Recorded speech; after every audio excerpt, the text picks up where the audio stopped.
Você já se perguntou se as pessoas que te abandonaram algum dia perceberam o tesouro que deixaram para trás? Quando fecho os olhos, mesmo agora, aos 78 anos, ainda sinto o calor daquele asfalto nas solas dos meus pés descalços, o céu de um azul intenso que machucava o olhar, a poeira vermelha da estrada de Minas levantando em ondas enquanto o velho Ford F-100 do meu avô se afastava. 13 anos de idade, uma mala de pano com flores bordadas por minha avó, e aquelas palavras ainda ecoando nos meus ouvidos. Cansei de você e das suas maluquices. As pessoas sempre dizem que a memória falha com a idade, mas algumas lembranças parecem queimadas na alma como ferro em brasa. Posso descrever cada detalhe daquele dia. O cheiro de cachaça e fumo de corda impregnado na cabine do caminhão, Tonico e Tinoco cantando no rádio velho, o rangido da porta quando ele saiu batendo. A sensação da minha garganta fechando quando tentei falar, as palavras presas como sempre ficavam quando mais precisava delas. Sabe, naquele tempo, em 1960, ninguém falava em autismo por aquelas bandas de Minas. Eu era apenas esquisita, difícil, cabeça nas nuvens. A menina que não olhava nos olhos, que se balançava quando ansiosa, que cobria os ouvidos quando os sons ficavam altos demais. A menina que quebrava pratos na cozinha, porque se assustava facilmente, que desenhava os mesmos padrões por horas, que notava coisas que ninguém mais via. A estrada estendia-se à minha frente como uma sentença. Uns 10 quilômetros adiante tem a fazenda da sua tia, ele disse. Ela nem sabe que você tá vindo, mas problema dela agora. Seu sangue, sua dor de cabeça, e partiu sem olhar para trás, levando consigo meu passado e deixando o futuro tão incerto quanto a própria estrada empoeirada. Mas o destino tem uma forma estranha de costurar nossas vidas. Aquela tarde, enquanto eu caminhava com meus pés já sangrando, sem lágrimas, nunca fui de chorar. Elas pareciam presas em algum lugar dentro de mim onde nem eu mesma alcançava. Não sabia que cada passo dolorido me aproximava não de um novo abandono, mas do lugar onde finalmente seria vista, realmente vista. Esta é a história de como um abandono à beira da estrada me levou ao encontro mais improvável. De como descobri que ser diferente não era uma maldição, mas um dom. De como as cores dentro da minha cabeça encontraram o caminho para as telas. E de como, às vezes, a família que nos rejeita abre espaço para a família que nos encontra. O que o destino preparava para mim naquela estrada quente de dezembro era muito maior do que qualquer coisa que eu pudesse imaginar. Era o começo da minha verdadeira vida. Meu avô dizia que eu tinha pegado a loucura mansa da minha mãe. Maria do Carmo, uma mulher que conheço apenas por um retrato amarelado e histórias contraditórias. Ela morreu quando eu tinha apenas 2 anos, levada por uma febre que varreu nosso distrito. Meu pai, esse eu nem cheguei a conhecer. Sumiu antes mesmo de eu nascer, deixando para trás apenas seu sobrenome e um vazio que meu avô preenchia com versões diferentes da mesma história cada vez que bebia. Cresci na fazenda do vovô Juca, um pedaço de terra magra nos fundos de Minas, onde o gado era magro como as esperanças e a colheita raramente dava mais que o suficiente. A casa de pau a pique, sempre com cheiro de café forte e fumaça do fogão a lenha, era governada pela mão firme da minha avó, Dona Zezé. Uma mulher pequena, de mãos calejadas e poucas palavras, que nunca entendeu por que eu gritava quando ela penteava meus cabelos, ou por que eu me recusava a usar certas roupas que pinicavam minha pele. Essa menina tem o diabo no corpo, dizia vovô Juca nos seus dias ruins, quando a cachaça falava mais alto. Não, ela só é diferente, respondia Dona Zezé, sem muita convicção. A verdade é que ninguém sabia lidar comigo. Eu vivia em meu próprio mundo, desenhando na terra com gravetos, observando as formigas por horas, decorando os padrões das ripas do telhado. Na escola, as coisas eram ainda piores. A professora Dona Efigênia não escondia sua frustração. Essa menina é inteligente, mas parece que não está aqui. Eu estava. Apenas não conseguia demonstrar. As letras dançavam diante dos meus olhos. Os sons se misturavam. e o murmurinho constante dos outros alunos era como agulhas na minha cabeça. Aos 9 anos, depois de muitas tentativas fracassadas, simplesmente parei de ir. Ninguém insistiu muito. O dia mais feliz da minha infância foi quando encontrei um caderno velho no celeiro. Tinha apenas algumas folhas em branco, mas para mim era um tesouro. Minha avó me deu um lápis quebrado e eu comecei a desenhar tudo o que via. Não como os outros viam, mas como eu percebia. Cores intensas, padrões repetitivos, texturas que pareciam saltar do papel. Era meu refúgio, minha linguagem. Quando minha avó morreu, eu tinha 12 anos. Foi como perder a única tradutora que eu tinha neste mundo estranho. Ela não me entendia completamente, mas tentava. Seu funeral foi uma tortura de sons, cheiros e pessoas querendo me abraçar. Corri para o meio do cafezal e só voltei quando todos tinham ido embora. Depois disso, meu avô piorou. A bebida, antes uma companheira de fins de semana, tornou-se sua constante. As contas aumentaram, o trabalho diminuiu e sua paciência, que nunca foi muita, evaporou completamente. Cada pequeno erro meu virava motivo para gritos e ameaças. "Um dia te largo na estrada", dizia ele. Nunca imaginei que falasse sério. Até aquela manhã de dezembro, quando ele vendeu as últimas 2 vacas que tínhamos. Pensei que fosse para pagar dívidas, mas logo descobri que era para sua própria fuga. "Vou para o garimpo em Goiás", anunciou. "Vou te deixar com sua tia Neuza. Já chega de carregar peso morto." Não chorei, nem perguntei. As palavras, como sempre, me faltaram justo quando mais precisava delas. Naquela manhã, enquanto juntava minhas poucas coisas na mala bordada, entendi apenas que estava sendo enviada para a casa de uma tia que mal conhecia. Tia Neuza, irmã do meu pai, que vira apenas 2 vezes na vida e que morava depois da ponte do Rio das Almas, como dizia meu avô. Coloquei meu único vestido bom, aquele de bolinhas desbotadas que minha avó tinha feito para a missa de Páscoa, e esperei no terreiro. O sol já tinha nascido fazia horas quando meu avô finalmente apareceu. Os olhos vermelhos, o bafo azedo de cachaça, embora fosse cedo demais até para ele. "Entra logo", ordenou, apontando para o caminhão. Obedeci em silêncio, apertando contra o peito um embrulho de papel onde guardava meus desenhos favoritos. Meu verdadeiro tesouro. Durante a viagem, ele falava sozinho, resmungava, ocasionalmente gritava com motoristas imaginários.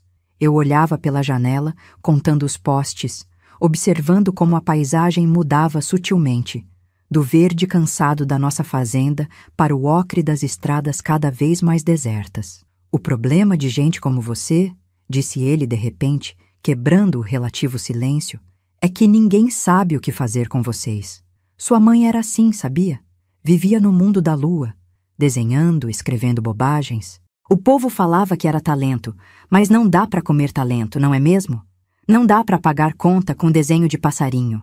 Aquela foi a primeira vez que alguém mencionou que minha mãe era parecida comigo. Uma informação tão preciosa quanto dolorosa, jogada como pedra em meio aos insultos. Foi então que ele parou o caminhão, no meio daquela estrada deserta. "Desce", ordenou. Obedeci, confusa. Ele saiu também, deu a volta, abriu a carroceria e jogou minha mala na beira da estrada. "Tô farto. Teus silêncios me dão agonia. Teus gritos me tiram o sono. Teu jeito de olhar pro nada, em vez de prestar atenção. Amaldiçoada como tua mãe." As palavras saíam em rajadas, como o vento quente daquele dia. "A fazenda da tua tia é seguindo essa estrada. Chega lá antes de escurecer, se não quiser dormir com as onças." Tentei falar, dizer que não conhecia o caminho, que tinha medo, que poderia tentar ser melhor. Mas, como sempre, as palavras ficaram presas e tudo o que saiu foi um som estrangulado que só o enfureceu mais. Nem falar direito consegue. 13 anos cuidando da filha dos outros e é assim que termina. Que Deus tenha piedade da tua tia. O motor roncou novamente. A porta bateu com força e a poeira vermelha subiu como uma cortina entre nós. Fiquei ali, paralisada, vendo o único mundo que conhecia desaparecer na curva da estrada. Foi só quando a poeira baixou que a realidade me atingiu. Estava completamente sozinha. O sol escaldante sobre minha cabeça, o peso da mala na mão e o horizonte que parecia infinito e ameaçador. Dei o primeiro passo, depois outro e outro. Não tinha escolha. Não tinha para onde voltar. Não tinha ideia do que estava por vir. O que eu não sabia, parada naquela encruzilhada de terra e destino, era que aquele abandono cruel seria, na verdade, a porta para minha libertação. Que a estrada que se estendia à minha frente, intimidante em sua solidão, me levaria não à casa de uma tia relutante, mas ao encontro da pessoa que mudaria completamente o curso da minha vida.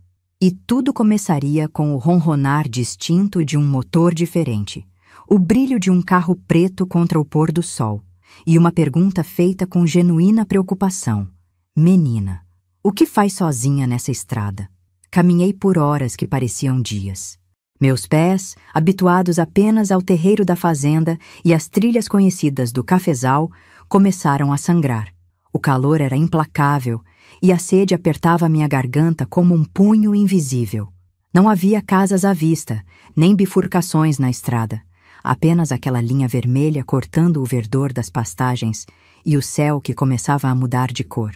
Quando o sol começou sua descida, pintando tudo com tons de laranja e vermelho, o medo finalmente encontrou espaço para crescer dentro de mim. Era o medo primitivo da escuridão, dos bichos que saíam à noite, da solidão absoluta. Lembrei das histórias que meu avô contava sobre onças e lobos-guarás, sobre almas penadas que vagavam pelas estradas em busca de viajantes desavisados. Foi então que ouvi, à distância, o som de um motor. Diferente do roncado irregular do Ford do meu avô, este tinha um ronronar suave, quase felino. Parei, apertando a alça da minha mala, dividida entre o alívio e o receio. A nuvem de poeira cresceu no horizonte, e logo pude distinguir a silhueta de um carro, grande, escuro, brilhante, como nenhum outro que já tinha visto naquelas bandas. O carro diminuiu a velocidade ao se aproximar de mim até parar completamente.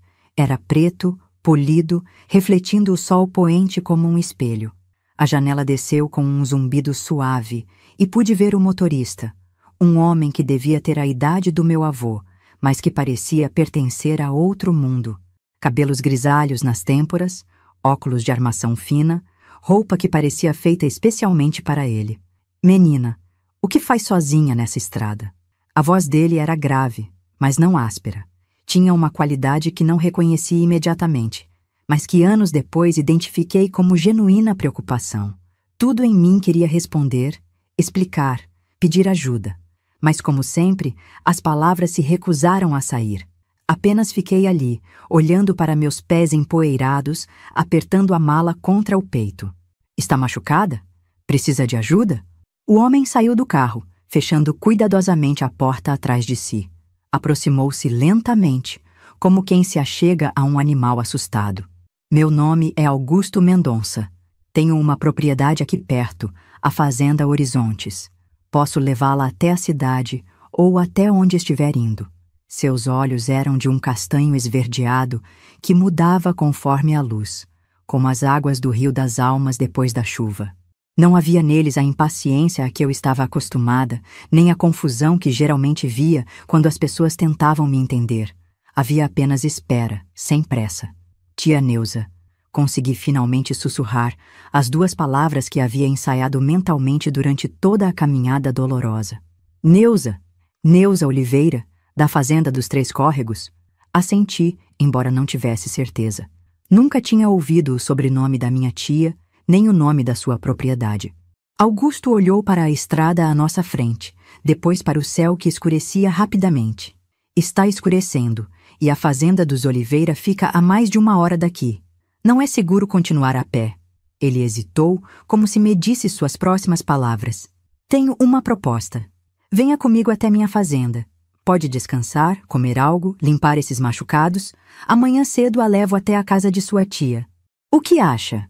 Seu tom era respeitoso, como se estivesse falando com uma adulta capaz de tomar suas próprias decisões, não com uma menina abandonada à beira da estrada. Ninguém jamais tinha falado comigo daquela maneira.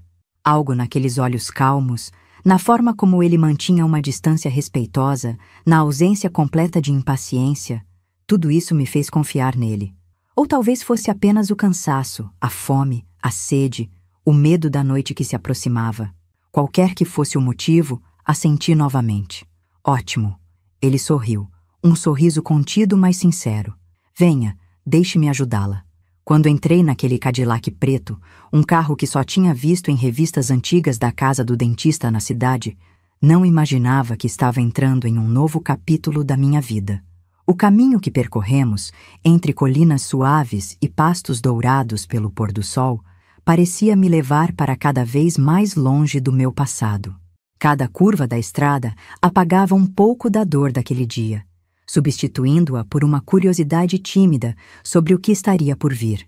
Naquela noite, a primeira estrela apareceu no céu enquanto cruzávamos o portão ornamentado da Fazenda Horizontes.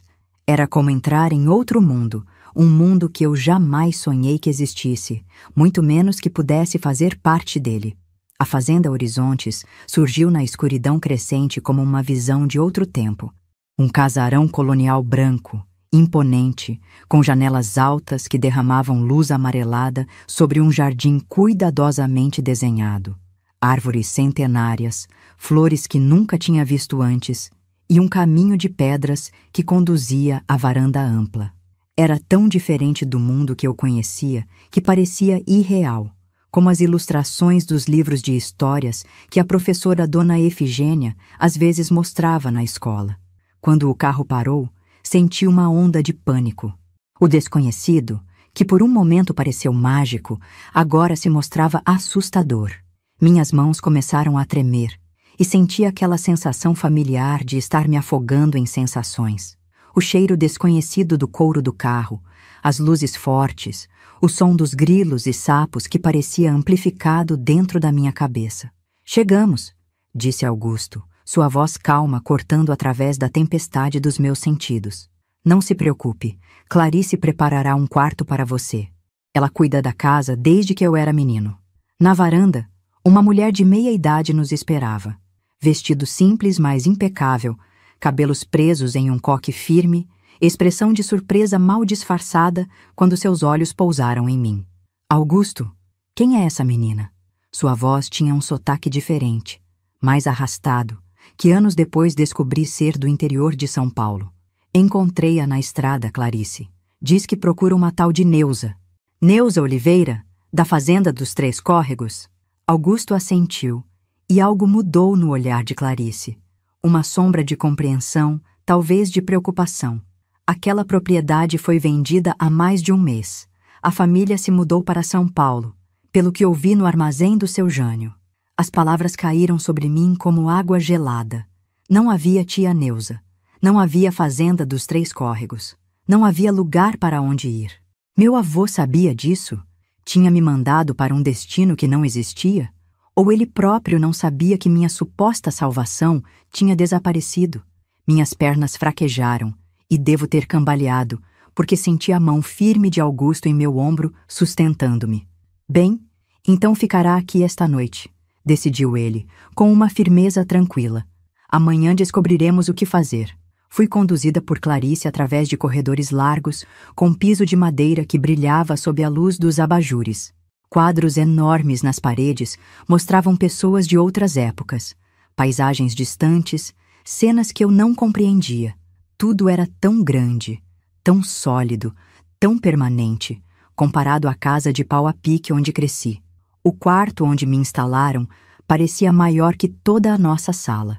A cama, com lençóis brancos e uma colcha bordada, era alta demais para que eu subisse sem ajuda. Uma jarra com água fresca e um copo de cristal estavam sobre um criado mudo de madeira escura. Uma janela ampla dava para o jardim. Agora, apenas uma mancha escura pontilhada pelas luzes dos vagalumes. Vou preparar um banho para você, disse Clarice, seu tom agora mais suave.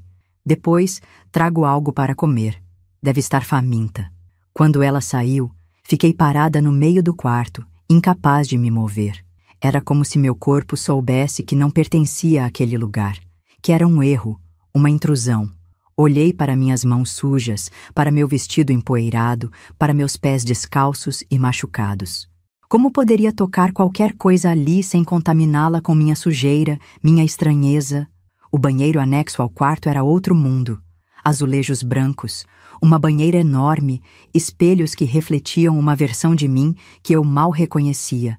Magra demais, suja demais, pequena demais para todo aquele espaço. Quando entrei na água morna que Clarice preparara, as lágrimas finalmente vieram. Não eram lágrimas de tristeza pelo abandono, nem de medo pelo desconhecido. Eram lágrimas de alívio, de exaustão, de sensações acumuladas que finalmente encontravam escape. Como uma tempestade, após dias de pressão no ar, elas vieram intensas e incontroláveis. Chorei silenciosamente, como tinha aprendido a fazer para não irritar meu avô. Chorei por minha mãe que nunca conheci, por minha avó que tentou, mas não pôde me proteger para sempre, por meu avô que nunca me entendeu, por mim mesma, a menina esquisita que ninguém queria. Quando saí do banho, vestida com uma camisola grande demais que Clarice havia separado, algo havia mudado dentro de mim. Uma pequena porta se abrira, deixando entrar uma sensação que eu raramente experimentara.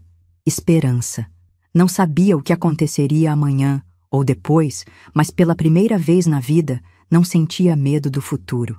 Sentada na cama alta, comendo o caldo de galinha e o pão ainda quente que Clarice trouxera em uma bandeja de prata, olhei pela janela para o céu estrelado. Alguma coisa naquela noite, naquela casa, naquele encontro improvável à beira da estrada, sussurrava que talvez, apenas talvez, o mundo tivesse um lugar para mim, afinal. Uma noite se transformou em 3, depois em uma semana. Augusto havia viajado para a capital no dia seguinte ao meu resgate, deixando instruções para que Clarice cuidasse de mim até seu retorno. Vamos resolver essa situação com calma, dissera ele antes de partir. Durante aquela semana, descobri mais sobre minha tia Neuza, através de conversas que Clarice teve com pessoas na cidade. A fazenda realmente havia sido vendida e a família inteira se mudara para São Paulo. O comprador, um empresário da capital, não sabia nada sobre eles, além do endereço do advogado que cuidou da venda. Seu avô sabia disso? Perguntou-me Clarice. Apenas dei de ombros. Talvez soubesse, talvez não. O resultado seria o mesmo. Eu era um fardo do qual ele queria se livrar. Aos poucos, comecei a me adaptar à rotina da fazenda. Clarice era firme, mas gentil. Nunca levantava a voz e parecia entender quando eu precisava de espaço. Ela notou rapidamente como certos barulhos me incomodavam, como eu preferia comidas separadas no prato em vez de misturadas, como às vezes precisava caminhar em círculos para me acalmar. Meu sobrinho era assim, ela me disse uma tarde, enquanto eu a observava fazer pão. Não gostava de barulhos altos, tinha seus jeitos particulares. A irmã do patrão também, dizem. Algumas pessoas são como instrumentos mais sensíveis, captam notas que outras não ouvem. Foi a primeira vez que alguém descreveu minha diferença sem usar palavras como esquisita ou difícil. Um instrumento mais sensível. Guardei aquelas palavras como um tesouro. No terceiro dia, encontrei um pequeno escritório no final do corredor. A porta estava entreaberta e a curiosidade foi mais forte que o receio. Era um cômodo forrado de livros, com uma escrivaninha ampla coberta de papéis e grandes janelas que davam para o pomar de laranjeiras. Sobre a mesa, lápis de cores que nunca tinha visto, dezenas deles, organizados por tonalidade em uma caixa de madeira polida. Sem pensar 2 vezes, peguei um dos lápis e um papel que parecia ser o verso de algum desenho técnico, e comecei a desenhar como sempre fazia, perdida no mundo das cores e formas que só eu via. Não sei quanto tempo fiquei ali, absorta em meu desenho. Foi o som da porta abrindo completamente que me trouxe de volta à realidade. Augusto estava parado no batente, observando-me. O pânico tomou conta de mim. Tinha invadido seu espaço privado, usado suas coisas sem permissão. Esperei pela explosão, pela raiva, pela punição. Quem te ensinou a desenhar assim? Perguntou ele, em um tom que não consegui decifrar. Balancei a cabeça, incapaz de falar. Ninguém tinha me ensinado. Era simplesmente como via o mundo, em padrões, texturas, cores que se relacionavam de maneiras que não sabia explicar com palavras. Ele se aproximou lentamente e olhou para meu desenho.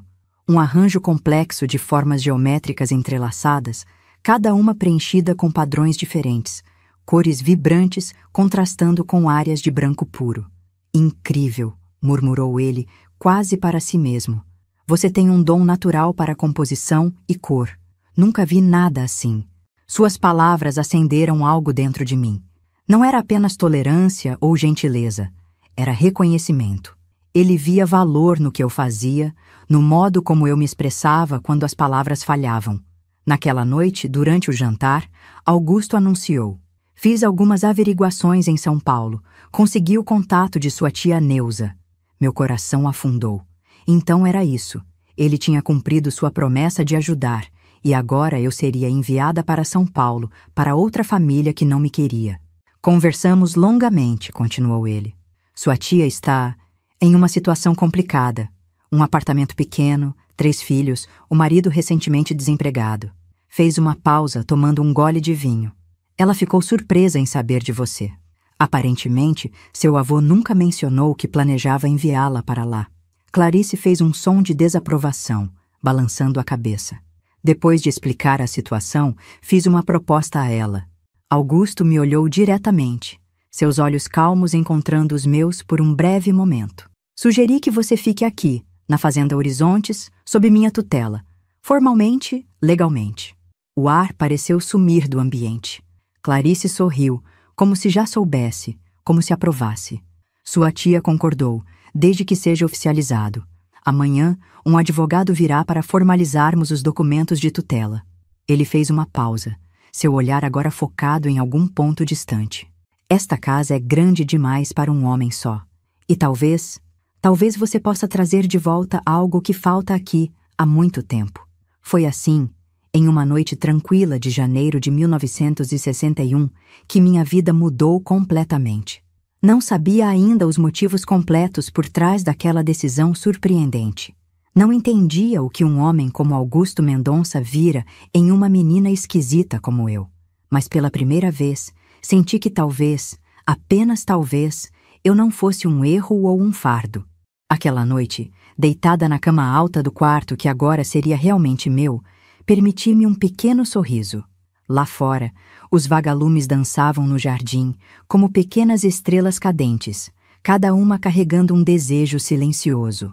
Os meses seguintes foram um período de adaptação para todos na Fazenda Horizontes. Augusto contratou uma professora particular, Dona Cecília, uma senhora de cabelos brancos e voz suave que vinha 3 vezes por semana para me ensinar o que a escola regular não conseguira. Ela rapidamente percebeu que, embora eu tivesse dificuldade com certas matérias, em outras eu avançava muito além do esperado para minha idade. Ela tem uma mente matemática, explicou Dona Cecília a Augusto após algumas semanas. Vê padrões e sequências com uma clareza impressionante, e sua memória visual é extraordinária. Mas os verdadeiros desafios não estavam nos estudos. Estavam nos olhares curiosos dos empregados da fazenda, nas perguntas das visitas ocasionais, nas expectativas de comportamento normal que eu não conseguia atender. Um dos piores momentos foi quando Augusto recebeu um grupo de fazendeiros locais para discutir a formação de uma cooperativa. Clarice me vestiu com um vestido novo, penteou meus cabelos e me instruiu a ficar na sala apenas o tempo suficiente para cumprimentar os convidados. Seja educada, faça uma mesura e depois pode se retirar, disse ela ensaiando comigo várias vezes. Mas quando os homens chegaram, com suas vozes altas, seus perfumes fortes e suas risadas estrondosas, senti aquela sensação familiar, como se minha pele estivesse em chamas, como se meus ouvidos fossem explodir. Tentei fazer como Clarice havia ensinado, mas quando o coronel Brandão tentou me abraçar, gritei e me afastei bruscamente, derrubando uma bandeja de cristal com licor. O silêncio que se seguiu foi ensurdecedor. Os olhares de confusão, desaprovação, até pena. E então, a voz de um dos homens, baixa, mais audível. Não sabia que tinha adotado uma doidinha Mendonça. Antes que Augusto pudesse responder, corri para fora da sala, para o jardim, para longe dos olhares e julgamentos, para o único lugar onde me sentia segura. O pequeno banco sob a jabuticabeira centenária, onde costumava me sentar para desenhar. Foi ali que Augusto me encontrou, horas depois, quando os convidados já haviam partido. Sentou-se silenciosamente ao meu lado, respeitando meu espaço como sempre fazia. Sabe, começou ele, após alguns minutos de silêncio compartilhado. Quando eu tinha mais ou menos sua idade, quebrei o nariz do filho do prefeito. Olhei para ele, surpresa com a confissão inesperada. Ele disse algo cruel sobre minha irmã. Então, eu o soquei, sem pensar duas vezes. Augusto sorriu levemente, um sorriso triste. Meu pai me deu a maior surra da minha vida. Não pela briga em si, mas pelo escândalo, pelo o que as pessoas vão pensar. Fez uma pausa, olhando para as jabuticabas maduras acima de nós. Aprendi cedo que as expectativas dos outros podem ser uma prisão, Cecília. Podemos tentar atendê-las a vida inteira e nunca seremos suficientes. Ou podemos escolher viver em nossos próprios termos, mesmo que isso signifique decepcionar algumas pessoas. Foi a primeira vez que ele usou meu nome, Cecília. Até então, era sempre menina, pequena, ou simplesmente gestos e olhares. Ouvir meu nome em sua voz, dito com tamanha aceitação, foi como receber um presente inesperado. O que aconteceu hoje não tem importância, continuou ele. O que importa é que esta é sua casa agora, e você nunca, jamais, precisa fingir ser alguém que não é dentro da sua própria casa. Aquelas palavras plantaram uma semente em mim, a ideia revolucionária de que talvez não houvesse nada de errado comigo, que talvez o problema fosse um mundo que exigia que todos se encaixassem no mesmo molde estreito. Outro desafio veio com as visitas regulares da assistente social, Senhora Matilde. Uma mulher de expressão severa que vinha verificar como eu estava sendo tratada. Suas perguntas eram diretas, suas anotações constantes, seu olhar avaliativo. A menina não frequenta a escola regular por quê? Perguntava. Por que não mantém contato com outros familiares? É normal que passe tanto tempo sozinha? Por que se balança desse jeito quando está ansiosa? Cada visita era uma prova. Eu sabia que um relatório negativo poderia significar ser removida da Fazenda Horizontes, enviada para alguma instituição ou orfanato. Então me esforçava para falar quando questionada, para parecer normal, mesmo quando isso custava toda a minha energia.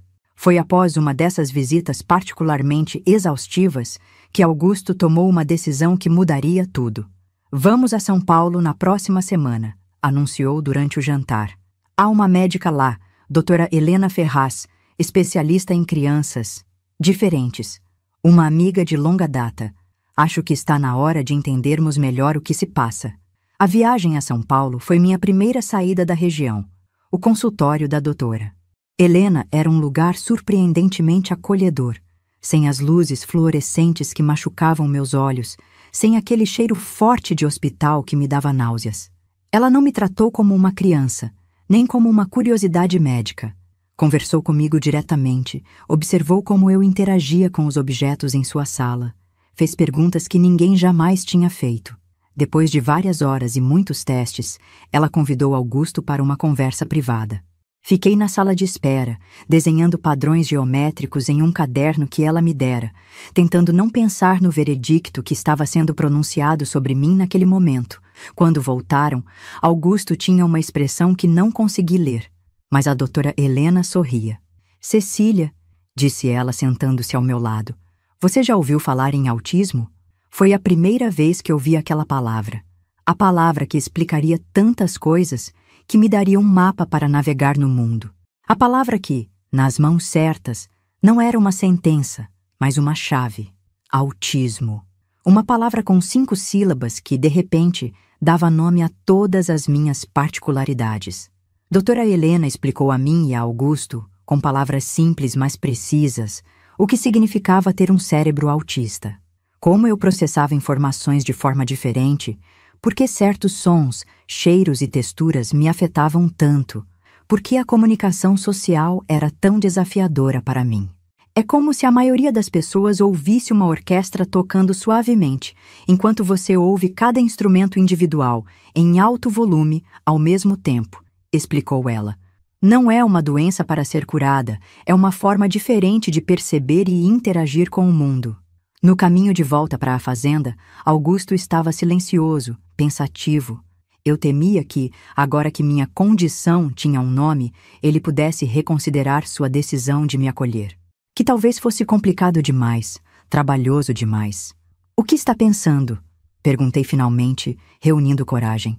Ele manteve os olhos na estrada, mas um pequeno sorriso surgiu no canto de seus lábios. Estou pensando que finalmente entendo por que você vê cores que ninguém mais vê.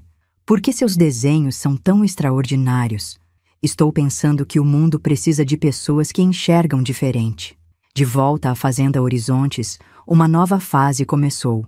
Augusto transformou um cômodo vazio em um ateliê para mim, com luz natural perfeita, tintas, telas, pincéis, livros de arte. Se é assim que você se comunica melhor com o mundo, então vamos dar a você todas as ferramentas possíveis, disse ele. Mas nem tudo eram flores.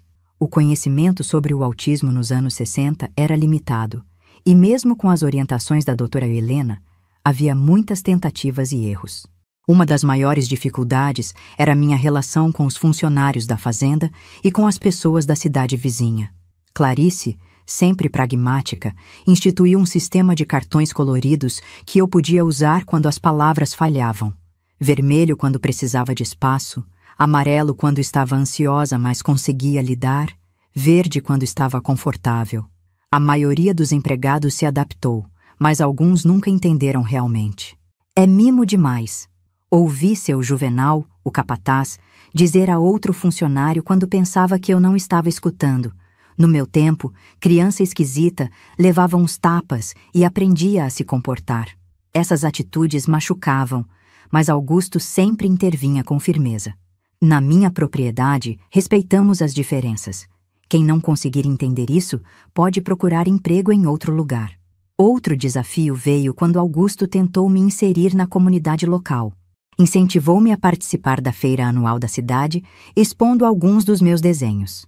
Resistente a princípio, acabei concordando, pensando que talvez pudesse fazer amigos, ser aceita. A experiência foi desastrosa. O barulho da feira, as multidões, os olhares curiosos, os comentários dos visitantes, alguns admirados, outros confusos, alguns cruelmente diretos. Mas o que isso deveria ser?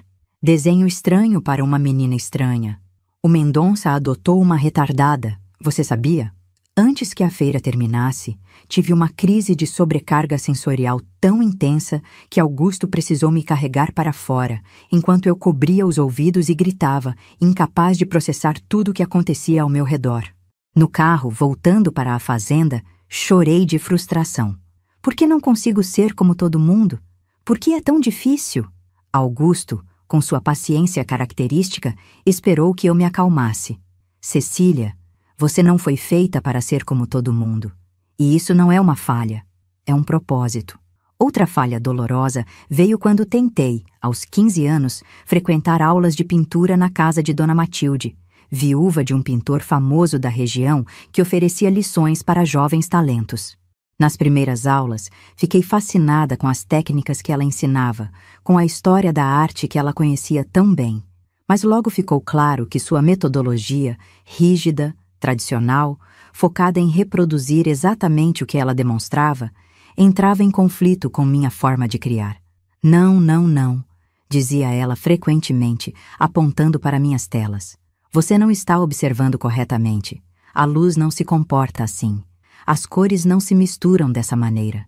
Eu tentava explicar que via o mundo diferente, que as cores para mim tinham relações que iam além do visível, que as formas conversavam entre si de maneiras que não podiam ser capturadas pela técnica tradicional. Mas Dona Matilde apenas balançava a cabeça, impaciente. Arte tem regras, menina. Não é só jogar tinta na tela e chamar de expressão. Se quer ser artista de verdade, precisa dominar os fundamentos.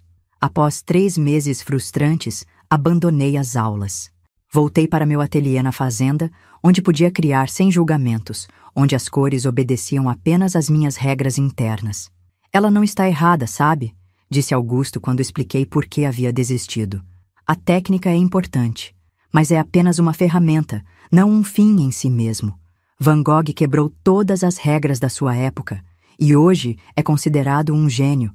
Talvez você precise aprender as regras justamente para saber como quebrá-las à sua maneira. Aquelas palavras me fizeram refletir. Talvez meus fracassos não fossem realmente fracassos, mas partes necessárias do processo de descobrir meu próprio caminho. Talvez eu não precisasse me encaixar no mundo. Talvez pudesse criar um pequeno espaço no mundo que se encaixasse em mim. Com essa nova perspectiva, comecei a estudar por conta própria. Augusto encomendava livros de arte de São Paulo e do Rio de Janeiro. Passei a analisar técnicas, estudar cores, experimentar materiais diversos. Em vez de tentar ser como os outros artistas, comecei a desenvolver minha própria linguagem visual, uma que traduzia minha percepção única do mundo para uma forma que outros pudessem apreciar, mesmo sem compreender completamente. E lentamente, pincelada após pincelada, começava a encontrar não apenas minha voz artística, mas também meu lugar no mundo. Nos anos seguintes, uma rotina confortável se estabeleceu na Fazenda Horizontes. Minhas manhãs eram dedicadas aos estudos com Dona Cecília, que adaptara completamente seu método de ensino para atender às minhas necessidades. As tardes pertenciam à arte, horas ininterruptas no ateliê, onde o tempo parecia fluir de maneira diferente, onde eu existia em perfeita harmonia com as cores e as formas. Foi durante esse período, quando eu tinha 17 anos, que Augusto trouxe uma proposta inesperada durante o jantar. Estou pensando em transformar a antiga casa de hóspedes em uma pequena galeria, disse ele, com aquela casualidade estudada que usava quando a ideia já estava completamente formada em sua mente, para exibir seus trabalhos, não para multidões, apenas para apreciadores selecionados. A sugestão me pegou de surpresa. Minha arte sempre fora algo intensamente pessoal, quase secreto. A ideia de expô-la, mesmo que para um público restrito, provocou em mim uma mistura de medo e excitação. Não precisa decidir agora, continuou ele, notando minha hesitação. Apenas considere. A arte verdadeira precisa ser vista, Cecília. Não para validação, mas porque arte é comunicação, um diálogo entre o artista e o mundo. Após semanas de reflexão, concordei. A antiga casa de hóspedes, uma construção menor a 100 metros do casarão principal, foi renovada. Paredes foram pintadas de branco, iluminação especializada foi instalada, painéis móveis foram dispostos para criar espaços flexíveis de exposição. A primeira vernissage foi um evento íntimo, apenas Augusto, Clarice, Dona Cecília, Doutora Helena, que viera especialmente de São Paulo, e 3 colecionadores de arte que Augusto conhecia de longa data. Para minha surpresa, um deles, um senhor idoso de sotaque estrangeiro, que se apresentou apenas como Leão, ofereceu comprar 2 das minhas telas. Há algo nas suas composições que me lembra Kandinsky, disse ele, ajustando os óculos enquanto examinava meu trabalho. A mesma intuição para a harmonia cromática, a mesma capacidade de traduzir música em formas visuais. Não conhecia Kandinsky na época, mas o nome foi anotado mentalmente e, na semana seguinte, Augusto trouxe livros sobre o artista russo. A descoberta de que existiam outros que viam o mundo de forma semelhante à minha foi reveladora, como encontrar parentes distantes que falavam a mesma língua secreta. Com o tempo, a pequena galeria da Fazenda Horizontes ganhou certa reputação nos círculos artísticos regionais. Não era fama, nem era meu objetivo. Era simplesmente um canal de comunicação com o mundo exterior, controlado e em meus termos. O verdadeiro desafio, porém, veio de uma direção inesperada. Em uma tarde comum, enquanto pintava no ateliê, Augusto entrou com uma expressão que eu raramente via, uma mistura de preocupação e determinação. Precisamos conversar, Cecília, disse ele, sentando-se em uma cadeira próxima ao meu cavalete. Sobre seu futuro. Abaixei o pincel, confusa. Meu futuro parecia claro para mim. Continuaria ali, pintando, vivendo na segurança da fazenda Horizontes, no mundo que Augusto havia criado para mim. Tenho 58 anos, continuou ele. Não sou mais jovem e, embora pretenda viver por muito tempo ainda, precisamos ser práticos. Você tem quase 18 anos. Em breve será legalmente uma adulta. E eu preciso garantir que você terá independência, que poderá cuidar de si mesma quando eu não estiver mais aqui. O mero pensamento de perder Augusto criou um nó em minha garganta. Ele era meu porto seguro, meu protetor, a pessoa que tornara possível minha existência no mundo. Não estou dizendo que precisará sair daqui, apressou-se a esclarecer, vendo minha expressão. Este sempre será seu lar, mas você precisa aprender a gerenciar seus próprios assuntos, a lidar com dinheiro, com responsabilidades legais, com os aspectos práticos da vida. Nos meses que se seguiram, iniciei o que Augusto chamava de educação para a vida real. Aprendi a fazer um orçamento, a entender contratos, a lidar com bancos. Comecei a participar das decisões administrativas da fazenda, a compreender como funcionava o mercado de arte, a precificar meu próprio trabalho. Foi um período de intenso aprendizado, às vezes frustrante, frequentemente desafiador. Números nunca foram meu forte, e lidar com estranhos, funcionários de banco, advogados, contadores, era sempre exaustivo. Mas Augusto insistia, com aquela gentil firmeza que era sua marca registrada. Você é perfeitamente capaz, dizia ele. Apenas aprende de maneira diferente. Encontraremos métodos que funcionem para você. E ele tinha razão. Com ajudas visuais, listas detalhadas e rotinas cuidadosamente estabelecidas, comecei a dominar áreas que antes pareciam impenetráveis. Criei meu próprio sistema de organização financeira, usando cores diferentes para categorias distintas de despesas e receitas. Desenvolvi scripts mentais para interações sociais necessárias. Paralelamente a esses aprendizados práticos, uma questão mais pessoal começou a emergir: a curiosidade sobre minhas origens. Quem era realmente minha mãe? Por que Augusto, um homem sem aparente conexão com minha família, tinha decidido me acolher? As perguntas cresciam em minha mente, mas hesitava em verbalizá-las. Havia um silêncio tácito sobre o passado, um acordo não pronunciado de olhar apenas para frente, nunca para trás. Foi Clarice quem, inadvertidamente, abriu a primeira brecha nesse silêncio. Numa tarde em que organizávamos antigas fotografias da fazenda, ela deixou escapar. Você tem o mesmo olhar dela, a mesma forma de inclinar a cabeça quando está concentrada. Dela? Perguntei, meu coração acelerando. Clarice empalideceu levemente, percebendo o que tinha dito. Não é nada, menina. Coisas antigas. Mas a semente estava plantada. Comecei a notar pequenos detalhes, conexões sutis que antes não percebia. Como Augusto às vezes me observava com uma expressão de reconhecimento doloroso. Como certos assuntos eram cuidadosamente evitados. Como havia um quarto sempre trancado no andar superior da casa. Um espaço proibido dentro do meu próprio lar. Aos poucos, reunia coragem para fazer perguntas discretas, tentando montar um quebra-cabeça cujas peças pareciam deliberadamente espalhadas. Cada nova informação levantava mais questões, e sentia que algo importante, algo fundamental sobre minha própria existência, estava sendo mantido fora do meu alcance. O que ainda não sabia era que as respostas viriam de uma forma que eu jamais poderia prever, trazendo consigo uma revelação que mudaria completamente minha compreensão sobre quem eu era e por que meu destino havia se entrelaçado com o de Augusto Mendonça. Aos 21 anos, minha vida na Fazenda Horizontes havia se estabilizado em uma rotina confortável e produtiva. Minhas pinturas eram vendidas regularmente para colecionadores seletos, não por necessidade financeira, mas porque Augusto insistia que meu trabalho tinha valor e merecia ser apreciado além das paredes da fazenda. Em 1968, enquanto o mundo lá fora fervilhava com revoluções culturais e políticas, nosso pequeno universo permanecia relativamente isolado, uma bolha protegida das turbulências externas. A ditadura militar que se instalara no país 4 anos antes era apenas um rumor distante, algo que ouvíamos no rádio, mas que parecia não nos afetar diretamente.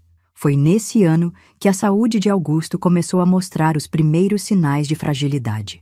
Nada grave a princípio.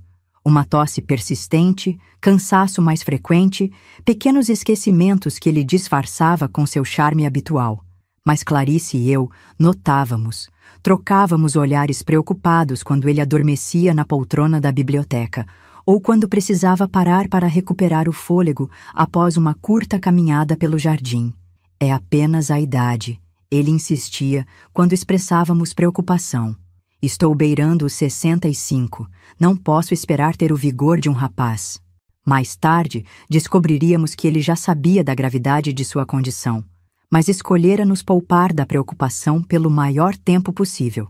Em uma tarde de março, enquanto eu estava no ateliê trabalhando em uma nova série de pinturas inspiradas nos campos de café ao amanhecer, ouvi um barulho de vidro quebrando no escritório de Augusto.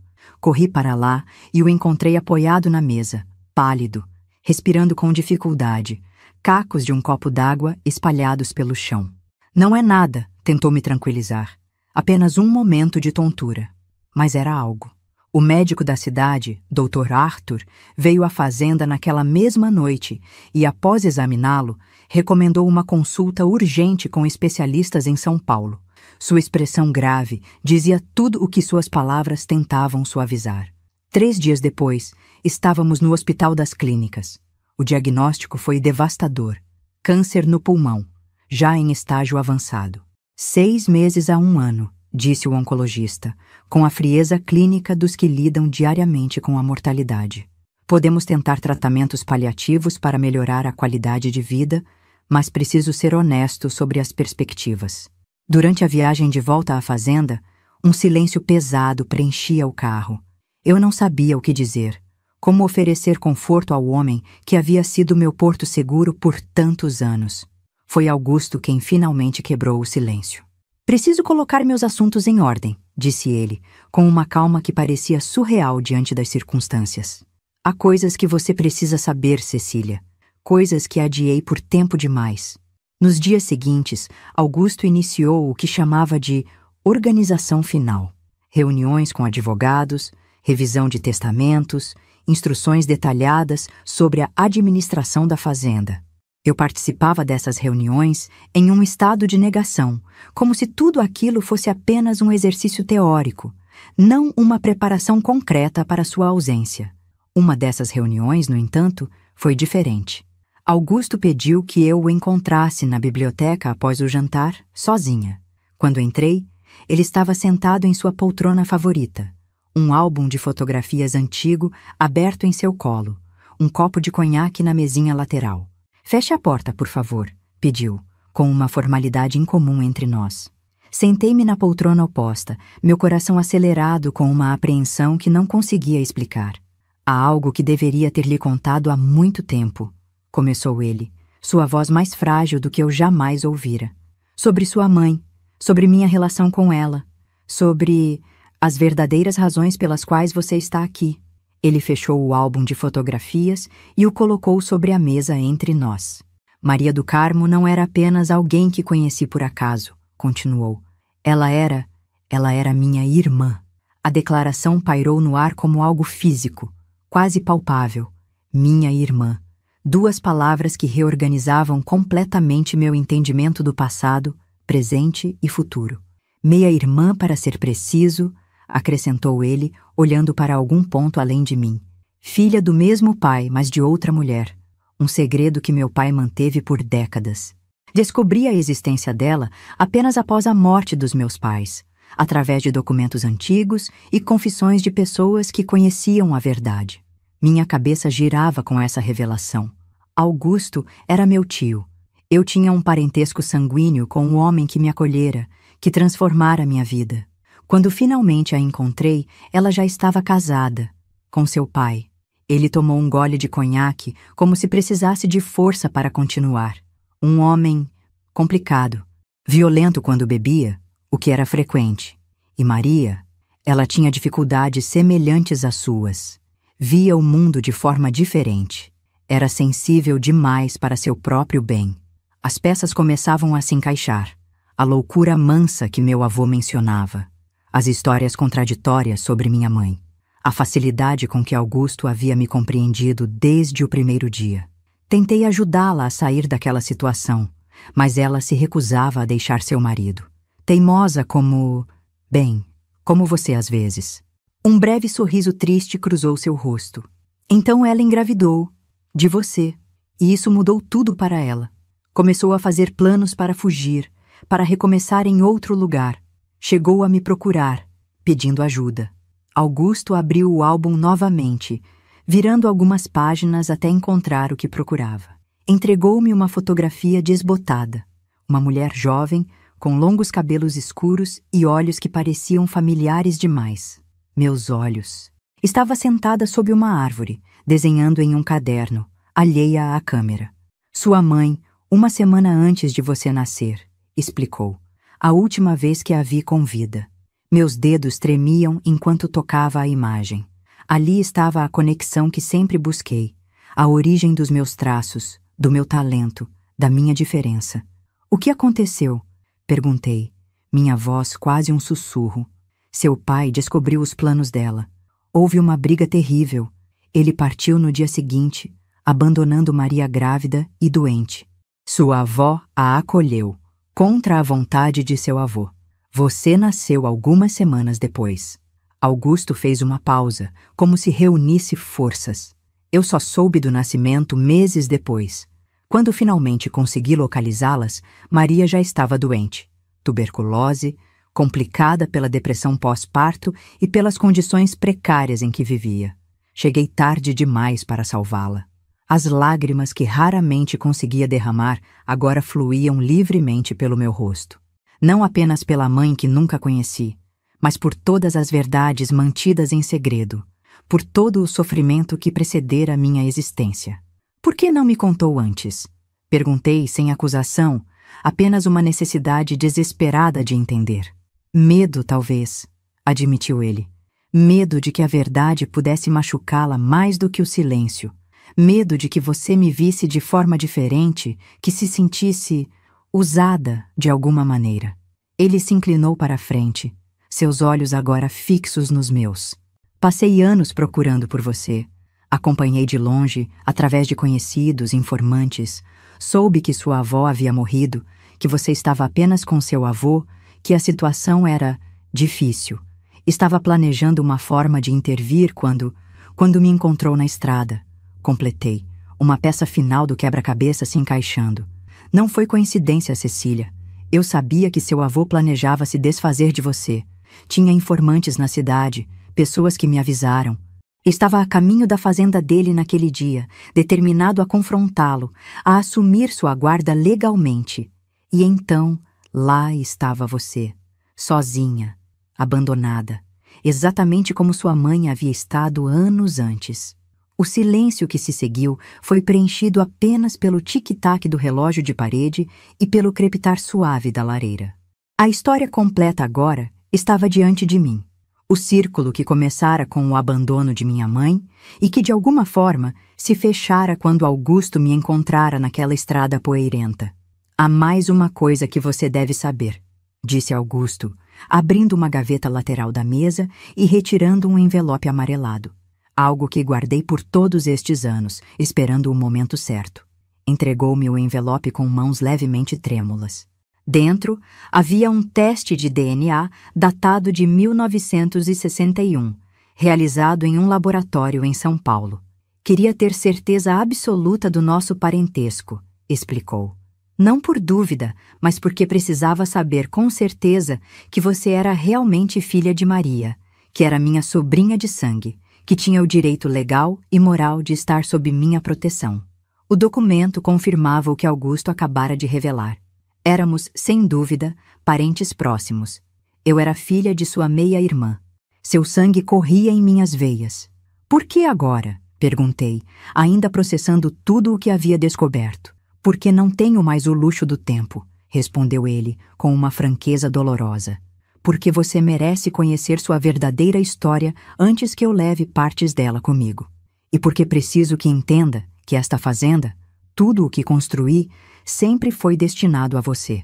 Não por caridade ou pena, mas por direito, por amor, porque você é minha família, Cecília. A única família que realmente importa. Naquela noite, sentados na biblioteca enquanto a chuva gentil caía lá fora, Augusto me contou muito mais. Sobre minha mãe e seu talento para a arte, tão semelhante ao meu. Sobre os planos que ela tinha para mim, os sonhos que nunca pôde realizar. Sobre como ele havia prometido a si mesmo, ao encontrar minha mãe já falecida, que um dia encontraria sua filha e faria tudo ao seu alcance para protegê-la. A verdade, finalmente revelada, não era o fim de uma história, mas o começo de outra. Uma em que eu precisaria encontrar forças para enfrentar o inevitável, a perda iminente do homem que havia sido muito mais que um salvador, que havia sido, mesmo antes de eu saber, minha verdadeira família. Os meses que se seguiram à revelação sobre minhas origens e à descoberta da doença de Augusto foram um período de transformação profunda. Com a verdade finalmente exposta, uma nova intimidade se estabeleceu entre nós. Já não éramos apenas benfeitor e protegida, mas família de sangue, unidos por um legado compartilhado. Augusto, livre do peso do segredo, parecia quase aliviado, apesar da deterioração gradual de sua saúde. Passou a compartilhar mais histórias sobre minha mãe, mostrando-me cartas, desenhos, pequenos objetos que havia guardado. Cada fragmento de informação era como encontrar uma peça de mim mesma que não sabia estar perdida. Ela desenhava exatamente como você, dizia ele, mostrando-me esboços amarelados pelo tempo. O mesmo traço firme, a mesma visão única de cores e formas. E aquele olhar distante, quando estava concentrada, idêntico ao seu. O quarto trancado no andar superior foi finalmente aberto para mim. Era um pequeno santuário dedicado à memória de Maria do Carmo, minha mãe. Suas pinturas nas paredes, seus livros nas estantes, seu cheiro ainda vagamente presente nos tecidos preservados com cuidado quase obsessivo. Este era o quarto dela quando passava temporadas aqui, durante sua juventude, explicou Augusto. Antes de conhecer seu pai, antes de tudo dar errado. Foi ali, naquele espaço que parecia suspenso no tempo, que encontrei meu maior tesouro, um diário. Não era completo, apenas fragmentos de pensamentos, observações sobre cores e luzes, reflexões sobre como o mundo parecia intenso demais às vezes. Ler aquelas palavras era como ouvir minha própria voz interior, mas de décadas atrás. Hoje as cores estavam tão vivas que doíam, escrevera ela em uma entrada de 1944. O vermelho das flores de hibisco contra o azul do céu era quase insuportável. Ninguém entende quando tento explicar. Para eles é apenas vermelho, apenas azul. Como explicar que vejo mais, sinto mais, que cada nuance tem uma voz própria? Essas descobertas sobre minha mãe ofereciam um novo contexto para minha própria vida. Minha diferença, meu autismo, não era mais algo isolado, inexplicável. Era uma herança, parte de um padrão familiar. De alguma forma, isso tornava tudo mais suportável, menos solitário. Enquanto isso, Augusto se preparava metodicamente para partir. Chamou advogados, contadores, o gerente do banco. Garantiu que eu entendesse completamente todos os aspectos práticos da administração da fazenda e dos investimentos que havia feito ao longo dos anos. Introduziu-me formalmente às pessoas importantes da região.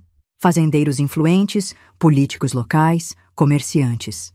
Preciso saber que você estará protegida quando eu não estiver mais aqui, dizia ele, quando eu protestava contra esses preparativos que pareciam apressar o inevitável. A fazenda foi transformada em uma empresa formal, com meu nome como principal acionista.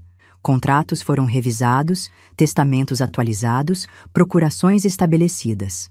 Augusto, mesmo enfraquecido pela doença, mantinha uma clareza impressionante quando se tratava desses assuntos. Uma tarde, enquanto organizávamos documentos em seu escritório, ele fez uma pausa e me entregou um envelope lacrado. "Isto é para depois", disse simplesmente. "Quando eu me for, não antes." A progressão da doença era implacável, apesar dos tratamentos paliativos. Uma enfermeira passou a morar na fazenda. Equipamentos médicos foram instalados no quarto de Augusto. O médico vinha 3 vezes por semana. O outono chegou, e com ele uma nova urgência. Augusto já não conseguia sair da cama por longos períodos. Suas mãos, antes tão firmes, agora tremiam constantemente. Sua voz, antes ressonante, tornara-se um sussurro frágil. Foi nesse contexto que ele me fez um último pedido. "Quero que pinte meu retrato", disse durante uma manhã em que conseguira se sentar na varanda, envolto em cobertores apesar do calor ameno. Hesitei. Nunca havia pintado retratos. Minha arte sempre fora abstrata, conceitual, focada em padrões e formas que vinham de dentro, não na representação fiel da realidade exterior. Não um retrato convencional, esclareceu ele, percebendo minha hesitação. "Quero que me pinte como você me vê, com suas cores, sua linguagem visual. Quero existir no seu mundo, mesmo depois que partir do meu." Aquele pedido tocou algo profundo em mim. Era um convite para criar uma ponte entre nossas percepções, para traduzir o impacto que ele tivera em minha vida através da linguagem que eu dominava melhor, a arte. Comecei a trabalhar no dia seguinte. Instalei um cavalete no quarto dele, trazendo tintas, pincéis, telas. Enquanto ele dormia ou lia, eu o observava, absorvendo não apenas sua aparência física, mas a essência do que ele representava para mim. O processo foi intenso e íntimo. Às vezes, conversávamos enquanto eu trabalhava, sobre arte, sobre o passado, sobre o futuro que ele não veria. Outras vezes, o silêncio era nossa única companhia, interrompido apenas pelo suave arranhar do pincel na tela. "Nunca achei que minha vida valesse a pena ser pintada", comentou ele certa tarde, observando-me trabalhar. "Vivi quietamente, sem grandes feitos ou aventuras. Você me salvou", respondi simplesmente. "Para mim, não existe feito maior." À medida que o retrato tomava forma, algo mudava entre nós. Uma aceitação mútua do inevitável, uma paz que vinha não da negação da morte iminente, mas de sua plena compreensão. Estávamos criando juntos um último legado, uma despedida expressa não em palavras, mas em cores e texturas. Fora do quarto, a vida na fazenda continuava. Clarice, agora mais silenciosa, mais frágil, movia-se pela casa como um fantasma antecipado, preparando-se para seu próprio luto. Os funcionários falavam em sussurros, como se volume normal pudesse perturbar o delicado equilíbrio entre vida e morte que se estabelecera. E eu, dividida entre o ateliê e o quarto de Augusto, pintava como nunca antes. Não apenas o retrato dele, mas também outras telas, furiosamente, compulsivamente, como se pudesse capturar e preservar cada momento restante através da arte. Foi durante essa tempestade criativa que comecei a entender verdadeiramente o que Augusto sempre tentara me ensinar, que a arte não era apenas uma forma de expressão pessoal, mas um legado, uma forma de comunicação que transcendia o tempo e as palavras, que através dela poderia preservar não apenas memórias, mas sentimentos, conexões, toda a complexidade do que significava ser humano. À medida que o inverno se aproximava, o estado de Augusto piorava visivelmente. Os médicos aumentaram a medicação para a dor. As visitas foram restritas. Cada amanhecer trazia a pergunta silenciosa: seria este o último dia? E ainda assim, continuávamos nosso projeto compartilhado. O retrato estava quase completo. Não uma representação literal de Augusto, mas uma explosão de cores e formas que capturava sua essência, seu impacto em minha vida, a transformação que ele havia provocado em meu mundo. Foi numa tarde de junho, com o sol criando padrões dourados através da janela do quarto, que coloquei as últimas pinceladas na tela. Augusto havia dormido a maior parte do dia, sedado para controlar a dor. Quando finalmente acordou, seus olhos encontraram os meus com esforço visível. "Está pronto", disse eu, virando o cavalete para que ele pudesse ver. Por um longo momento, ele apenas olhou, seus olhos embaçados pelo medicamento e pela emoção contida. "É assim que você me vê?" perguntou finalmente, sua voz quase inaudível. "É assim que você é", respondi. Um sorriso frágil iluminou seu rosto cansado. Então vivi bem, disse ele, melhor do que merecia. Naquela noite, enquanto a chuva gentil começava a cair lá fora, sentei-me ao lado de sua cama, segurando sua mão cada vez mais fria. Havia um sentimento no ar, uma certeza silenciosa de que estávamos chegando ao fim de nossa jornada juntos. Cecília, sussurrou ele, depois de um longo silêncio. Você lembra daquela estrada? Daquele dia? Lembro de cada detalhe. E às vezes me pergunto, quem salvou quem naquela estrada? Antes que eu pudesse responder, seus olhos se fecharam novamente e sua respiração assumiu o ritmo irregular que se tornara tão familiar nas últimas semanas. Apertei sua mão com mais força, como se pudesse ancorá-lo ao mundo dos vivos através do meu toque. O fim estava próximo. Nós dois sabíamos. E ainda assim, havia uma última revelação por vir, uma verdade final guardada naquele envelope lacrado, esperando o momento em que eu estaria verdadeiramente sozinha. A morte, quando finalmente veio, foi gentil. Uma manhã de julho, com névoa baixa cobrindo os campos de café e o aroma de jasmim entrando pelas janelas abertas. Augusto simplesmente não acordou. Partiu durante o sono, seu rosto sereno, quase jovem novamente na ausência da dor. Eu estava ao seu lado, como havia estado todas as noites daquela semana. Adormeci na poltrona junto à cama, segurando sua mão, e quando acordei na primeira luz da manhã, soube imediatamente. Não foi seu corpo imóvel que me contou, nem o silêncio de sua respiração. Foi uma mudança sutil na atmosfera do quarto, como se algo essencial tivesse se retirado, deixando apenas um recipiente vazio. Não chamei ninguém imediatamente. Fiquei ali, segurando aquela mão que já esfriava, olhando para o rosto que me salvara, que me amara quando ninguém mais o fizera. Conversei com ele em silêncio, agradecendo por tudo, prometendo que honraria sua memória, que cuidaria de seu legado. Prometi que não deixaria que o medo me paralisasse, que viveria plenamente como ele sempre desejara para mim.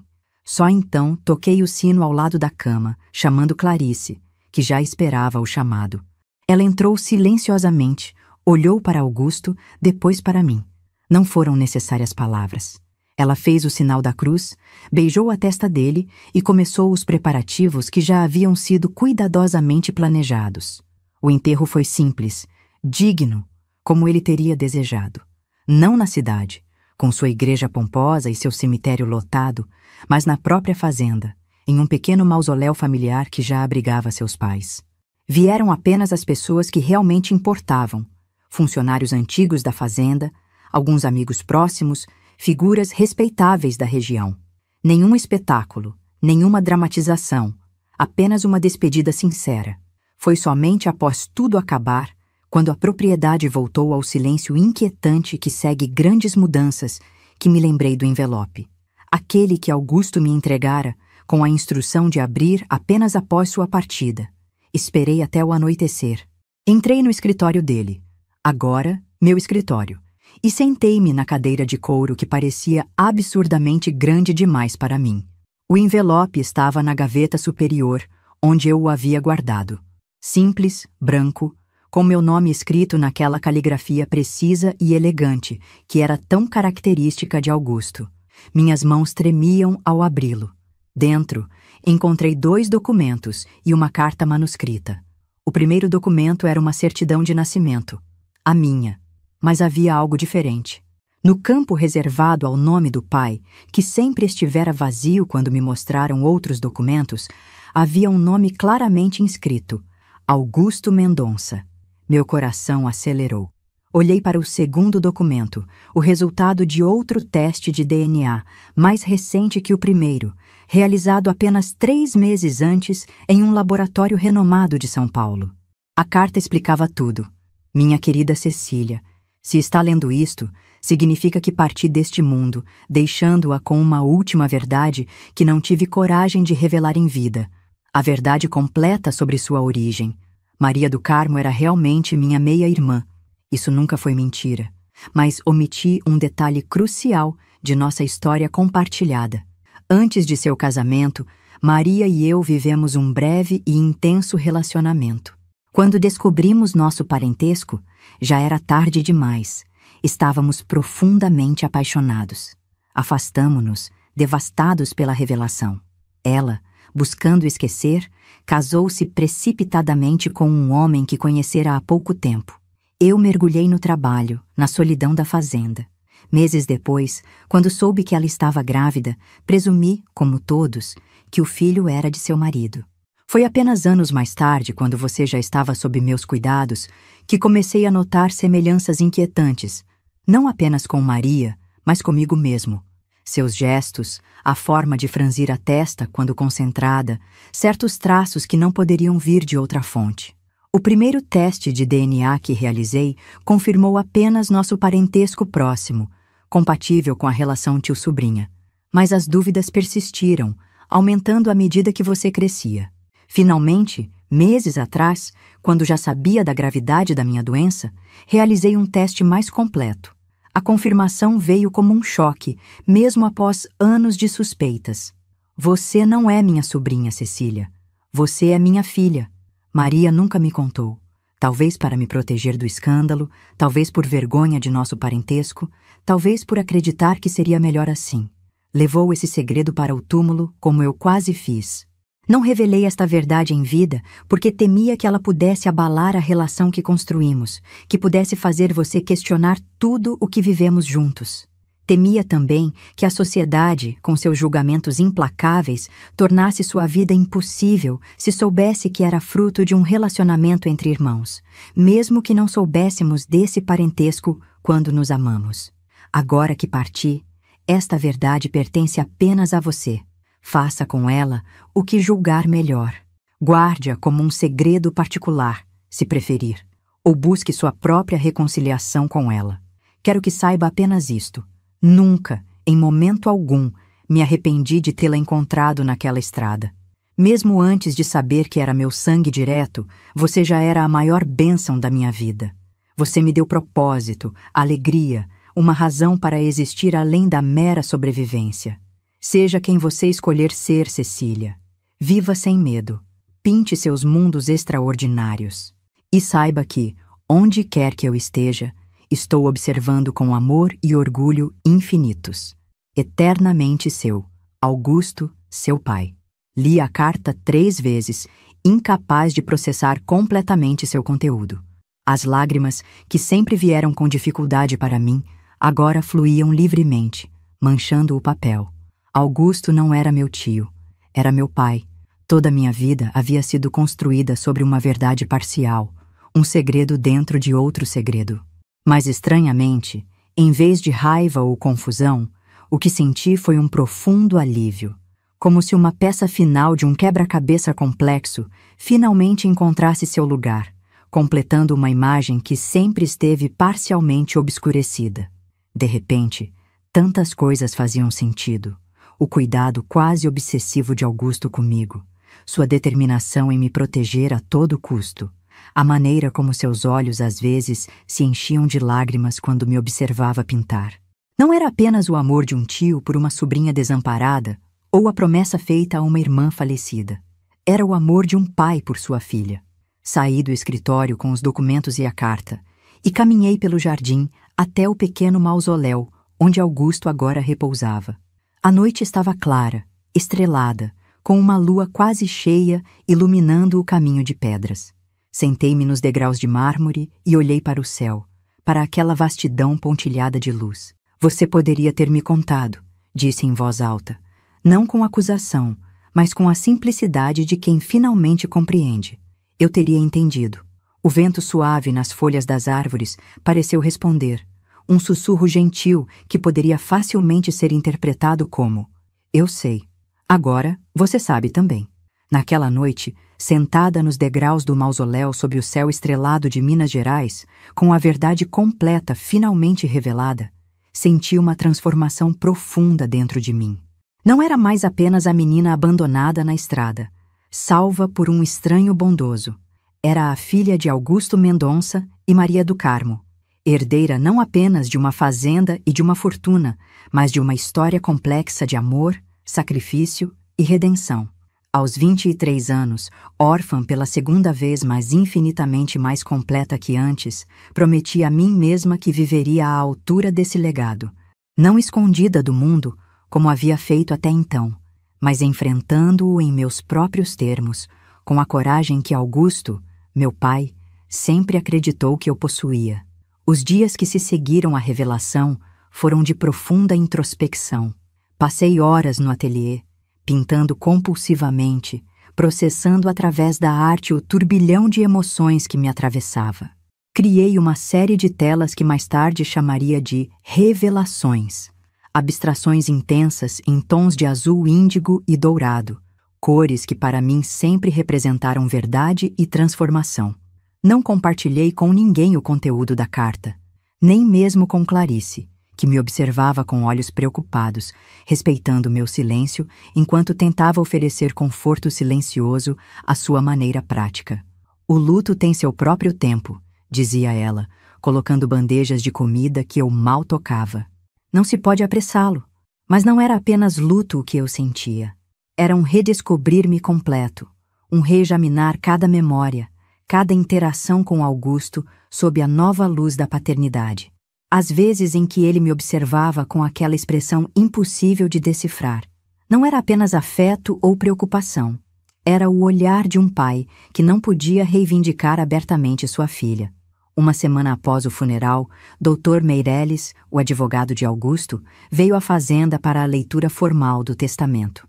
Era uma formalidade, já que Augusto tinha cuidado de me instruir sobre todos os detalhes financeiros e legais nos meses anteriores.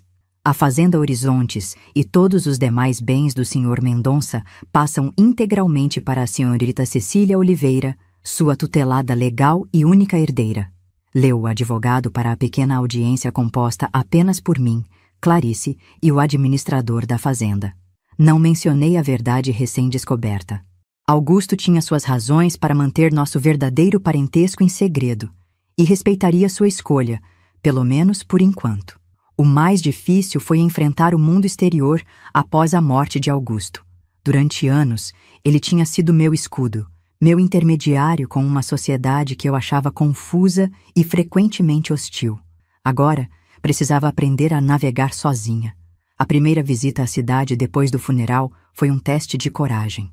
Precisava ir ao banco para assinar documentos, ao cartório para formalizar transferências. Lugares barulhentos, cheios de estímulos desconfortáveis, interações sociais complexas. A senhora agora é uma das maiores proprietárias da região, disse o gerente do banco com um respeito que nunca demonstrara antes. Se precisar de qualquer assistência, era estranho ser tratada com deferência quando por toda a minha vida havia sido vista como a esquisita, a coitadinha que o Sr. Mendonça acolheu. O dinheiro e a posição social mudavam a forma como as pessoas me viam, mas não mudavam quem eu era por dentro. Ainda autista, ainda desconfortável em situações sociais, ainda lutando para processar o mundo ao meu redor. Foi naquele período que tomei uma das decisões mais importantes da minha vida. Não tentaria mais me encaixar em um mundo que não fora feito para pessoas como eu. Em vez disso, criaria meu próprio mundo em meus próprios termos. Comecei implementando mudanças na fazenda. Transformei a casa de hóspedes em uma galeria de arte permanente, não apenas para meus trabalhos, mas também para os de minha mãe, que Augusto havia preservado cuidadosamente. Contratei um curador para organizar exposições pequenas, íntimas, apenas para apreciadores convidados. A sede da fazenda foi adaptada para meu conforto sensorial. Iluminação suave, espaços abertos, acústica que minimizava ruídos perturbadores. Criei rotinas estritas que me permitiam funcionar sem sobrecarga, delegando a Clarice e aos outros funcionários as interações sociais que me eram mais difíceis. A menina está se tornando uma verdadeira senhora da fazenda, ouvi um dos empregados mais antigos comentar certa vez. Do jeito dela, mas está. 3 meses após a morte de Augusto, recebi uma visita inesperada. Dr. Leão, o colecionador de sotaque estrangeiro que havia comprado minhas primeiras telas anos antes, apareceu sem aviso prévio, dirigindo seu próprio carro em vez de enviar um representante como costumava fazer. Vim pessoalmente prestar meus respeitos, explicou. E também para ver como está a artista. Era um homem direto, sem rodeios, o que sempre tornara nossas interações mais fáceis para mim. Sentamos na varanda, enquanto Clarice servia café com biscoitos de polvilho. Soube que tem trabalhado bastante, comentou ele, olhando para minhas mãos manchadas de tinta. A arte é uma excelente companheira no luto. Assenti, incapaz de explicar em palavras como pintar havia se tornado minha âncora, minha terapia, minha forma de processar não apenas a morte de Augusto, mas também a revelação sobre minha verdadeira origem. Estou organizando uma exposição em São Paulo, continuou ele. Artistas contemporâneos brasileiros que exploram novas linguagens visuais. Gostaria que considerasse participar. A ideia de expor meu trabalho em uma grande galeria, na capital, para um público desconhecido, era ao mesmo tempo aterrorizante e intrigante. Por anos, havia me escondido na segurança da fazenda, mostrando minha arte apenas para um círculo restrito de apreciadores. Não precisaria comparecer pessoalmente, acrescentou ele, percebendo minha hesitação. Conheço suas particularidades. Entendo que eventos sociais podem ser desafiadores. Aquela compreensão, oferecida sem julgamento, foi o que finalmente me convenceu. Naquela mesma tarde, mostrei a Dr. Leão a série Revelações que estava criando. Ele ficou em silêncio por longos minutos, absorvendo cada tela, cada pincelada. Há algo diferente aqui, disse finalmente. Uma profundidade nova, uma verdade que não estava presente em seus trabalhos anteriores. Apenas assenti. Ele não precisava saber que aquelas telas eram minha forma de processar a descoberta de que era filha de Augusto, não sua sobrinha. Que cada pincelada de azul e dourado era uma tentativa de reconciliar meu passado, fragmentado com meu presente incerto. Estas são as obras que quero para a exposição, decidiu, se estiver de acordo. Concordei, com uma única condição, que as pinturas fossem identificadas apenas com meu primeiro nome. Não queria usar o sobrenome de minha mãe, que nunca sentira como verdadeiramente meu, nem assumir publicamente o sobrenome Mendonça, o que levantaria questões que não estava pronta para responder. Aquela decisão, permitir que minhas obras mais pessoais fossem exibidas publicamente, marcou o início de uma nova fase. Não era apenas uma artista trabalhando em isolamento, mas alguém disposta a estabelecer um diálogo com o mundo exterior, mesmo que fosse através da linguagem não verbal da arte. As semanas seguintes foram de intensa produtividade. Concluí a série Revelações e iniciei outra, inspirada nas memórias que tinha da estrada onde fui abandonada e encontrada. O ponto de inflexão que mudara completamente o curso da minha vida. À noite, quando o silêncio dominava a fazenda, frequentemente caminhava até o mausoléu. Sentava-me nos degraus de mármore e conversava silenciosamente com Augusto, meu salvador, meu tio, meu pai. Contava-lhe sobre meu dia, sobre meus planos, sobre as pequenas vitórias e os desafios persistentes. Era minha forma de mantê-lo presente, de processar o luto, de agradecer pelo sacrifício que fizera ao manter em segredo nossa verdadeira relação para me proteger. Numa dessas noites, tomei uma decisão que mudaria o rumo da minha vida novamente. Se o destino havia me dado a chance de saber a verdade sobre minhas origens, não poderia guardá-la apenas para mim.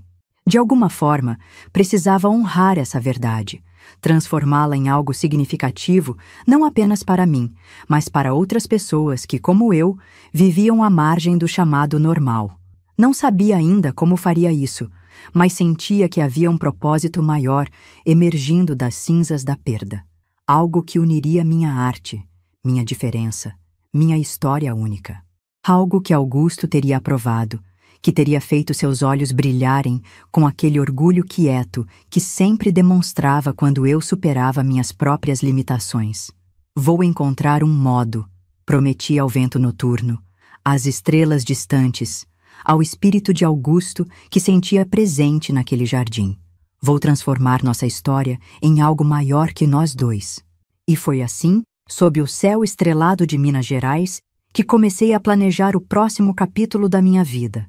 não mais definido pelo abandono, pelo autismo ou pelo segredo, mas pela possibilidade de redenção e significado que só aqueles que conheceram a verdadeira perda podem realmente valorizar. 55 anos se passaram desde aquela noite no mausoléu, quando prometi transformar minha história em algo maior. O tempo deixou suas marcas em mim. Mãos enrugadas que ainda seguram pincéis com firmeza, cabelos completamente brancos que já não prendo como antes, passos mais lentos pelos corredores da fazenda Horizontes.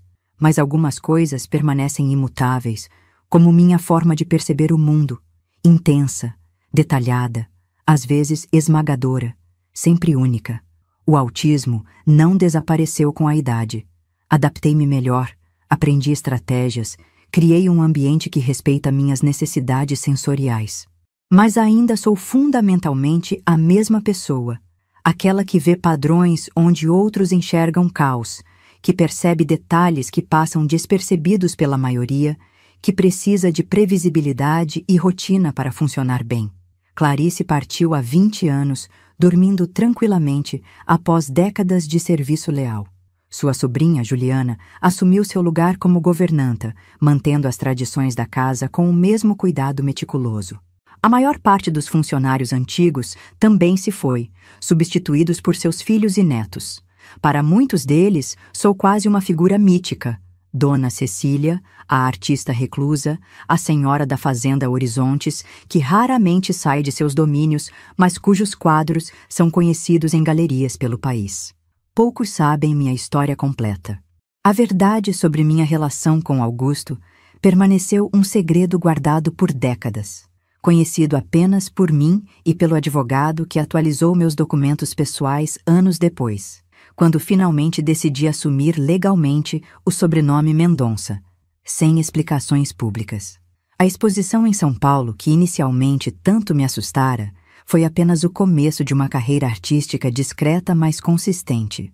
Nunca busquei os holofotes, nunca frequentei as aberturas das exposições onde meus trabalhos eram exibidos. Deixava que as pinturas falassem por mim, que contassem suas próprias histórias. Meus curadores aprenderam a respeitar meu desejo de privacidade, apresentando-me simplesmente como Cecília, artista de Minas Gerais, sem biografias detalhadas nos catálogos. Ao longo dos anos, minha arte evoluiu, refletindo as transformações internas que vivia. Das primeiras explorações de padrões geométricos para composições mais complexas que fundiam abstração e elementos figurativos sutis. Cores que expressavam estados emocionais, texturas que convidavam o observador a sentir, não apenas a ver. Uma crítica de arte uma vez escreveu que minhas pinturas eram janelas para um mundo neurológico diverso, onde cores têm sabores e sons têm formas. Ela chegou mais perto da verdade do que poderia imaginar. Pinto o mundo como o experimento. Intenso, avassalador às vezes, mas também incrivelmente rico e detalhado. A promessa que fiz a Augusto naquela noite estrelada após sua morte começou a tomar forma concretamente em 1985, quando decidi usar parte da fortuna que herdara para estabelecer uma fundação. Não com meu nome. Nunca gostei de chamar atenção para mim mesma, mas com o nome de minha mãe, Fundação Maria do Carmo. O objetivo inicial era simples: apoiar artistas neurodivergentes, especialmente aqueles no espectro autista, oferecendo bolsas, espaços de criação e exposição, mentoria. Com o tempo, a Fundação expandiu seu escopo, criando também programas educacionais para crianças autistas em áreas rurais de Minas Gerais. Crianças que, como eu, eram frequentemente incompreendidas, rotuladas como estranhas ou difíceis, sem acesso a diagnóstico ou apoio adequado. Existem muitas meninas como você foi um dia, disse-me doutora Helena, já idosa, quando discutíamos a expansão da fundação nos anos 90. Abandonadas não necessariamente à beira de estradas, mas abandonadas em outros sentidos, por sistemas educacionais que não as compreendem, por comunidades que as rejeitam, por famílias que não sabem como ajudá-las. Essas palavras tocaram algo profundo em mim. Lembrei-me do que poderia ter sido meu destino se Augusto não tivesse me encontrado naquela estrada. se não tivesse reconhecido em mim algo valioso, se não tivesse me dado as ferramentas para transformar minha diferença em expressão artística. A Fazenda Horizontes também evoluiu ao longo dos anos. Parte das terras continua produtiva, gerando renda para sustentar a propriedade e os projetos da fundação. Mas os edifícios principais foram gradualmente transformados. A casa de hóspedes, que uma vez serviu como minha primeira galeria, é agora um pequeno museu dedicado à arte neurodivergente, exibindo não apenas minhas obras, mas também as de outros artistas apoiados pela Fundação. O casarão principal mantém-se em grande parte como era nos tempos de Augusto, embora adaptado às minhas necessidades. Meu ateliê foi expandido, ocupando agora toda a ala leste. É lá que passo a maior parte dos meus dias, ainda pintando diariamente, apesar da idade avançada. Nunca me casei, nunca tive filhos. Algumas pessoas talvez vejam isso como uma vida incompleta, mas nunca senti falta dessas experiências tradicionais. Minha arte sempre foi minha companheira mais íntima, minha forma de comunicação mais verdadeira. E através da Fundação, toquei mais vidas do que poderia ter feito como mãe de uma única família. Houve relacionamentos ao longo do caminho, alguns breves, outros mais duradouros. Amizades significativas com pessoas que aceitavam minhas particularidades, que não tentavam me consertar ou me forçar a encaixar em moldes convencionais. E sempre houve a presença constante da arte, o diálogo infinito entre minha percepção única e o mundo ao meu redor. Frequentemente me perguntam se me arrependo de algo, se mudaria alguma decisão se pudesse voltar no tempo. A resposta sempre surpreende as pessoas. Não mudaria nada. Nem mesmo o abandono à beira da estrada, que por mais doloroso que tenha sido, me colocou no caminho de Augusto. Nem mesmo os anos de não saber sobre minhas verdadeiras origens, pois entendo agora que Augusto fez o que acreditava ser melhor para me proteger. Cada peça do quebra-cabeça que foi minha vida, mesmo as mais dolorosas, mesmo as mais confusas, teve seu propósito. Cada experiência me moldou, me ensinou, me trouxe até este ponto onde posso olhar para trás com a clareza que só a idade avançada proporciona e dizer: sim, esta foi uma vida bem vivida, diferente, desafiadora, por vezes solitária, mas profundamente significativa. Se pudesse dizer algo àquela menina de 13 anos, parada na estrada empoeirada com pés descalços e coração pesado, diria apenas isto: você não está quebrada. Você é diferente, e essa diferença será sua maior força. Um dia, você entenderá que foi feita exatamente como deveria ser. Às vezes, nas noites claras, ainda caminho até o mausoléu para conversar silenciosamente com Augusto. Conto-lhe sobre a Fundação, sobre as vidas que estamos tocando, sobre os jovens artistas neurodivergentes que encontraram seus próprios caminhos para a expressão. Agradeço, sempre, pela chance que me deu não apenas de sobreviver, mas de florescer à minha própria maneira. E nos momentos mais quietos, quando a fazenda dorme e apenas o céu estrelado me faz companhia, sinto uma gratidão profunda pelo estranho e tortuoso caminho que me trouxe até aqui, pelo avô que me abandonou, forçando o destino a intervir, pela mãe que nunca conheci, mas cujos genes me deram tanto meus desafios quanto meus dons, e por Augusto, meu salvador, meu tio, meu pai, que teve a sabedoria de ver além das aparências, que reconheceu valor onde outros viam apenas estranheza. Em minha arte, em minha fundação, em cada vida tocada pelo trabalho que realizamos, seu legado continua vivo, não como um segredo a ser guardado, mas como uma verdade transformada em algo maior, mais luminoso, mais duradouro que nós dois.